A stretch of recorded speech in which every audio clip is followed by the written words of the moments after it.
Likod nga bahin sa usa ka bus sa Alyosan, Cotabato nasunog. Hinuon luwas ra mga pasahero. Ang insidente nakuhaan sa CCTV. Ano yang report?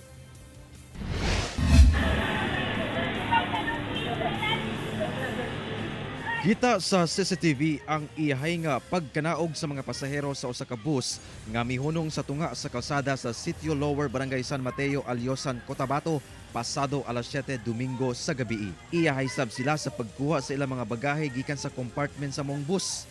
Apan gumikan sab sa kalisang, dunay ubang gamit sa mga pasahero ang gipang-itsa pagawa sa maong bus.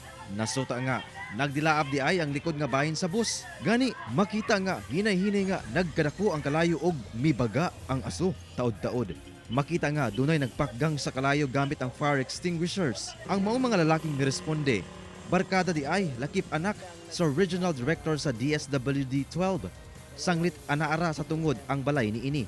Hinuon walay angol sa itabo ug luwas ra ang 26 ka mga pasahero sa mong bus ug ang lalaking driver. Sa investigasyon sa BFP Alyosan, migula nga padulong unta sa parang Maguindanao del Norte gikan Davao City ang mong bus. Apan pag-abot sa lugar nga gikahitabuan, nabantayan sa mga pasahero nga adunay aso sa tuo nga bahin sa dashboard. Ginalantaw pa sa BFP kung problema sa kuryente ang hinungdan.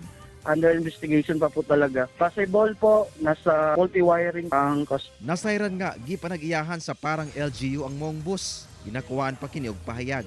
Ginakuhaan pa sab og pahayag ang driver lakip ubang pasahero sa mong bus. Kauban si Gary Balantay, Efren Mamak, One Mindanao.